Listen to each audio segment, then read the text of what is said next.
We're in the show.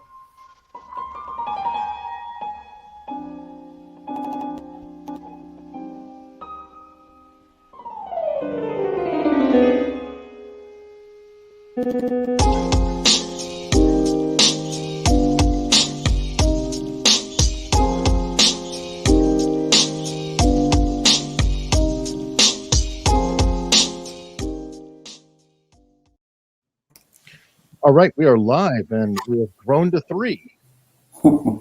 Mark, and today we have Mike Rothmiller. And Mark discovered Mike. Mike is a former LAPD intelligence division, correct? Correct. Okay, and the basic premise of this episode is Bombshell, the night Bobby Kennedy killed Marilyn Monroe, which is the title of Mike's new book. Just came out actually on my birthday, July 8th. So it's a good day to publish. That's automatically raising the book in my esteem.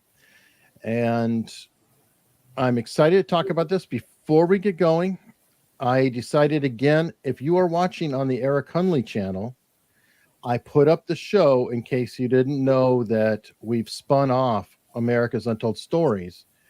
So I will be killing the stream about 15 minutes in. If you look at the top of the chat or in the description, please click the link and come on over and watch the rest of the video and subscribe while you're here. I really, really do appreciate it. And I'm trying to build this channel. Mark needs to get a paycheck, so we've got to find a way. I mean, he can't even look at the man. He can't buy a comb. We've been talking about it. He's so broke he can't even buy a comb. But I don't know. Hopefully he does spend his money on the comb if he gets it. And somebody's got a phone ringing. Who's that? It's my other phone. Okay, so all right, we are off, and let's go into the story. Mike, can you tell us a little bit about your background? You have this massive biography. Well, yeah, I started with LAPD in 1972, and I was there till 83. And during that time, I worked patrol. I was a training officer too. I worked vice for 18 months. And some of that was in Hollywood, which was very interesting. And then I became a field supervisor. I was at Venice Beach as a supervisor, and I worked the Organized Crime Intelligence Division for the last 5 years that I was there. That was all undercover. Nobody knew what we were doing. Very few people knew who we actually were. And we worked strictly for the chief of police. So that's pretty much it as far as the police background. Then I became a TV reporter, and I ended up having my own show and produced it on ESPN. And then I left that because of travel. I got tired of it, and I headed 3 divisions for Sony Electronics before I retired from the corporate world. Okay.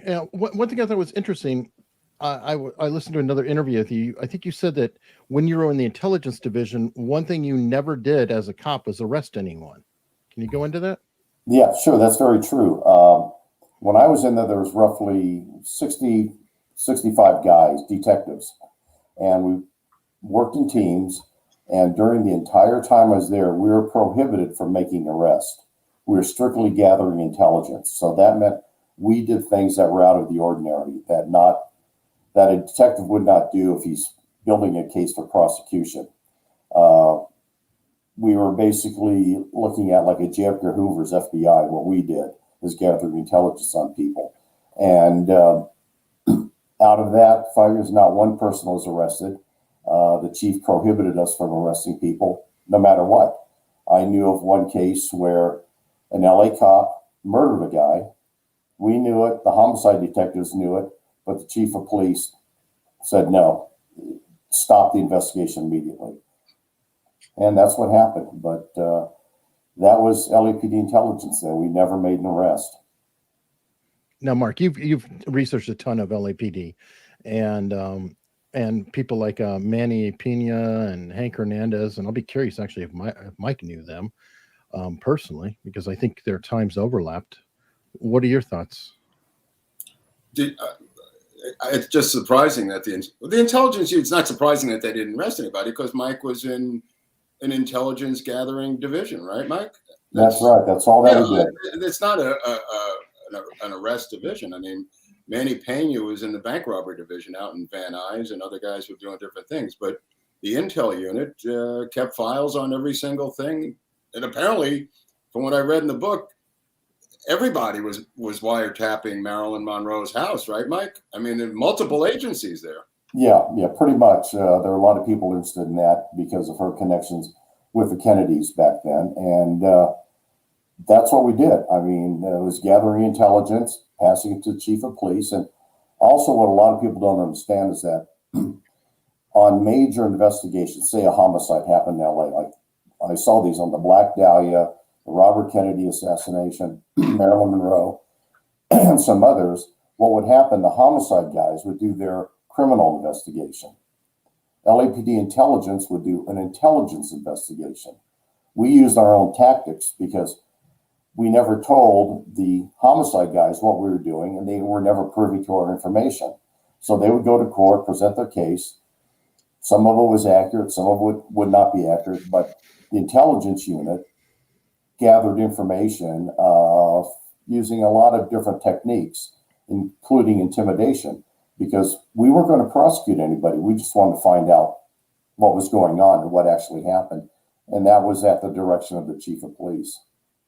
Why were you tapping on, the Kennedys or them? Because that was before your time, but it seems odd to me. It's like, it seemed like they were tapping everybody and could give Hoover a run for his money. Why? Well, they weren't tapping everybody because there's only so many people that were available to do wiretapping. But it was a matter of, think of J. Edgar Hoover. He wanted to enhance his power base and maintain his position. The chiefs of police, going back to 1932 is when the intelligence division started.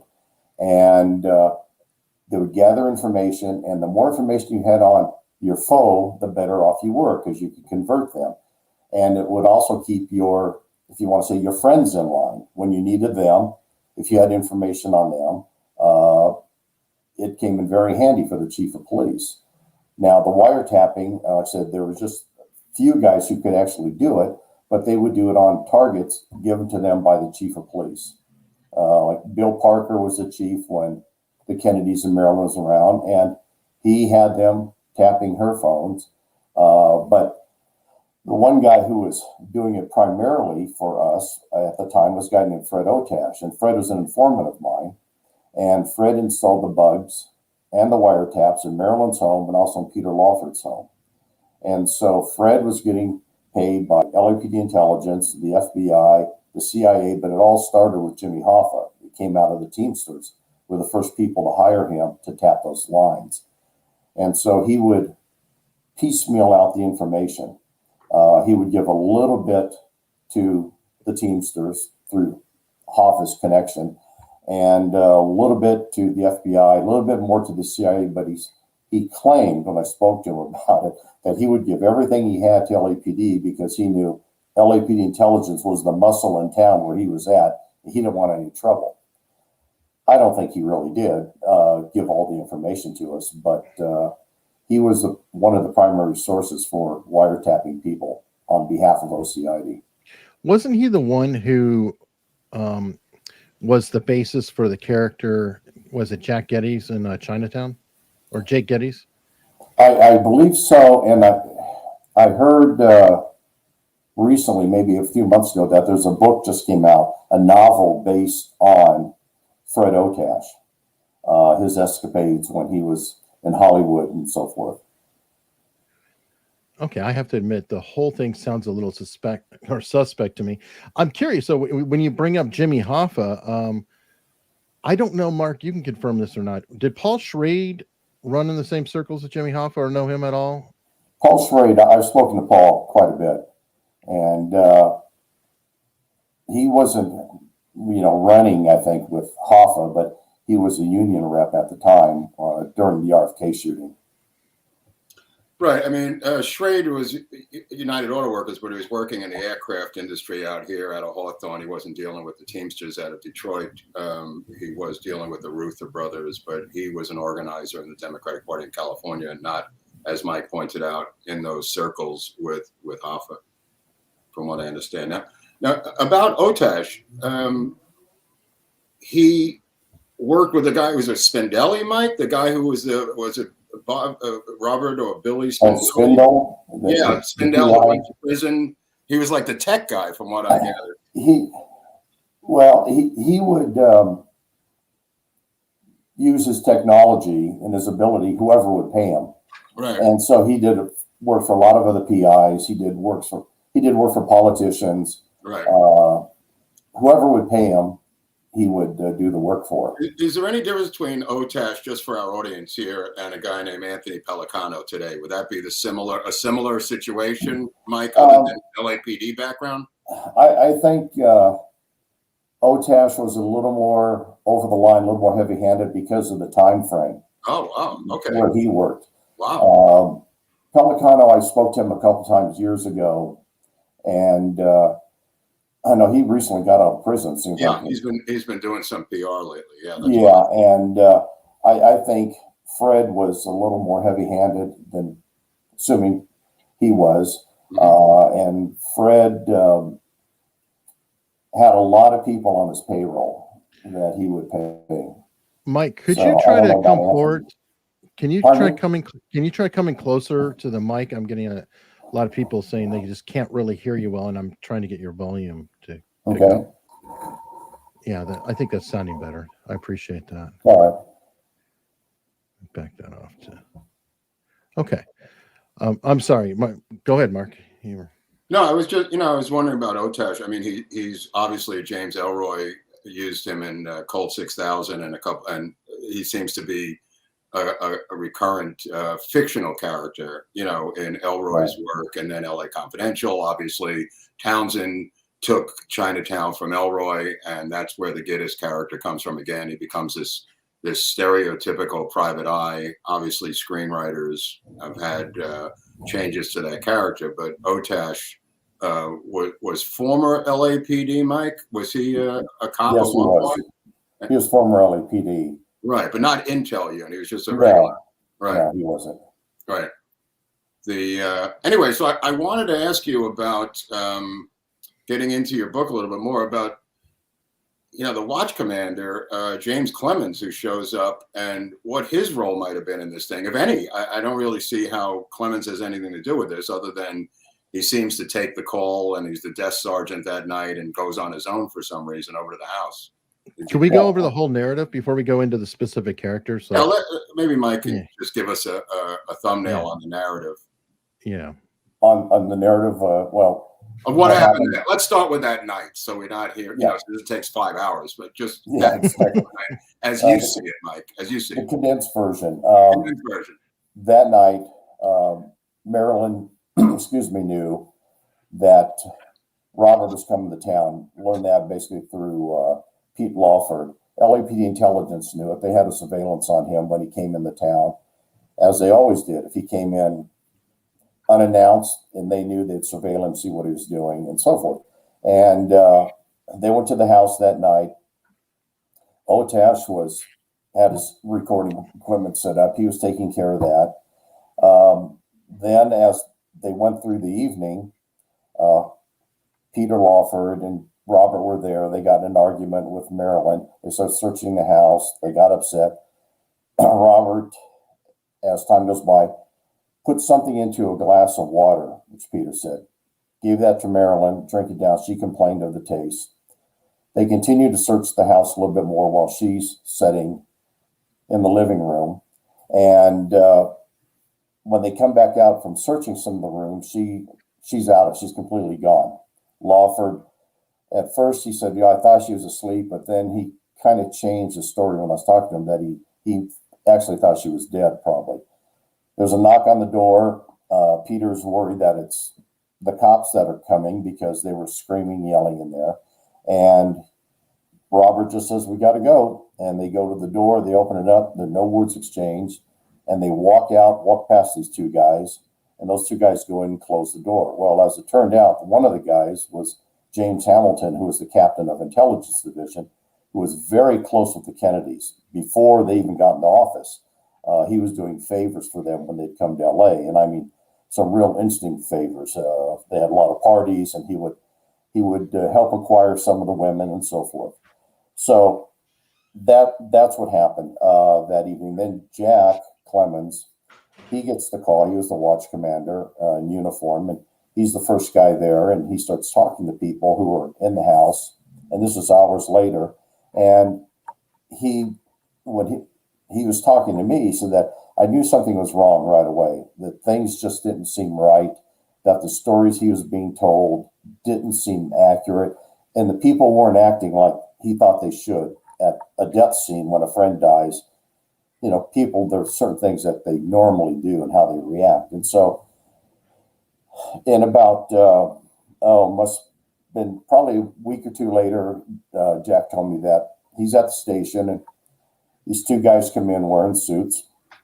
He didn't know who they were at first. And the guy says, here, I want you to sign this report and initial these photographs.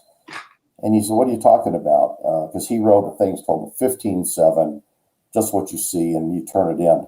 And so he looked at it and he said, I didn't write this. This is completely wrong. I didn't say any of this. They said, no, sign it. Jack wouldn't do it. Then they pulled out some photographs and they said, here, we want you to initial these photographs. And I asked Jack, so what were they? So it was the death scene of Marilyn and so forth.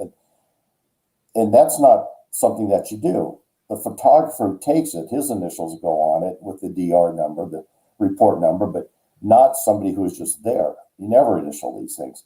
And so he wouldn't do it. And then finally, the guy pulls out his ID, and here it is, it's Captain Hamilton. He orders him to sign him and initial him.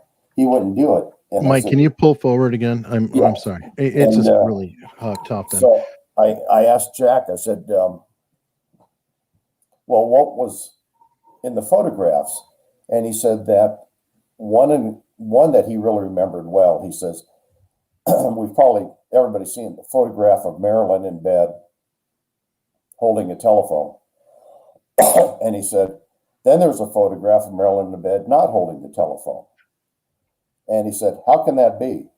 You know, he said, this isn't what I remember seeing anyway. And they said, no, sign him, initial him. He refused to. Within a short period of time, he was run out of the LAPD. Wow. And he was gone. So that's what basically happened. Jack came to me in about 93, 94. I didn't know who he was. Excuse me, when I'm dry. No, that's fine. And before you continue, everyone, I'm going to go ahead and kill the stream on the Eric Hunley feed. Please click the link in the chat. It's a pinned comment, or click in the description and come on over and check out the rest.